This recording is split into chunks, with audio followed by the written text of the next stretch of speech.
राष्ट्रीय महामार्ग क्रमांक 53 वर गंगापूर गावाजवळ शनिवारी सायंकाळी ट्रॉली आणि दुचाकी यांच्यात झालेल्या भीषण अपघातात नवपाडा येथील अमर अजेश पाडवी हा युवक गंभीर जखमी झालाय।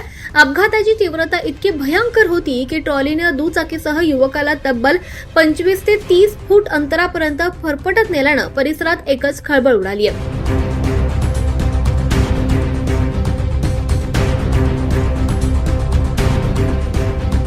मिळालेल्या माहितीनुसार अमर पाडवी हा दुचाकी क्रमांक GJ19Q2402 ने गंगापूर गावाजवळील महामार्गावरील कटवरून विसारवाडीच्या दिशेने जात होता। त्याचवेळी चिंचपाडा बाजूकडून भरधाव वेगाने येणाऱ्या ट्रॉली क्रमांक GJ21W6959 ने त्याच्या दुचाकीला जोरदार धडक दिली। धडक इतकी जबरदस्त होती की दुचाकी पूर्णपणे चिरडली गेली। अमर पाडवी यामध्ये गंभीर अवस्थेत रस्त्यावर फरफटत गेला।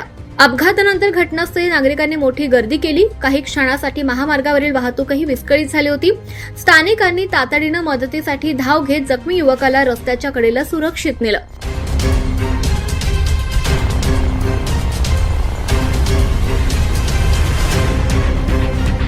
घटनेची माहिती मिळताच विसरवाडी येथील नानीजधाम नरेंद्राचार्य महाराज संस्थान यांच्या रुग्णवाहिकेला पाचारण करण्यात आलं। रुग्णवाहिकेचे पायलट सुरेश वसावे यांनी तातडीने घटनास्थळी पोहोचून गंभीर जखमी अमर पाडवी याला उपचारासाठी विसरवाडी ग्रामीण रुग्णालयात दाखल केलं। ग्रामीण रुग्णालयातील वैद्यकीय अधिकाऱ्यांनी प्राथमिक उपचार केल्यानंतर त्याच्या डोक्यासह शरीराच्या विविध भागांना गंभीर दुखापत झाल्याचं निदर्शनास आलं। प्रकृती अत्यंत चिंताजनक असल्यानं पुढील उपचारासाठी त्याला नंदुरबार जिल्हा शासकीय रुग्णालयात हलवण्यात आलंय। सध्या त्याच्यावर अतिदक्षता विभागात उपचार सुरू असल्याची माहिती मिळाली आहे। दरम्यान अपघाताची माहिती मिळताच विसरवाडी पोलिसांनी घटनास्थळी धाव घेत पंचनामा केला। पोलिसांनी ट्रॉली चालकाला ताब्यात घेतलं असून अपघाताचं नेमकं कारण काय याचा तपास सुरू आहे। या भीषण अपघातामुळे महामार्गावरील वाढता वेग, बेदरकार वाहन चालक आणि धोकादायक कट याबाबत पुन्हा एकदा प्रश्नचिन्ह उपस्थित झालंय।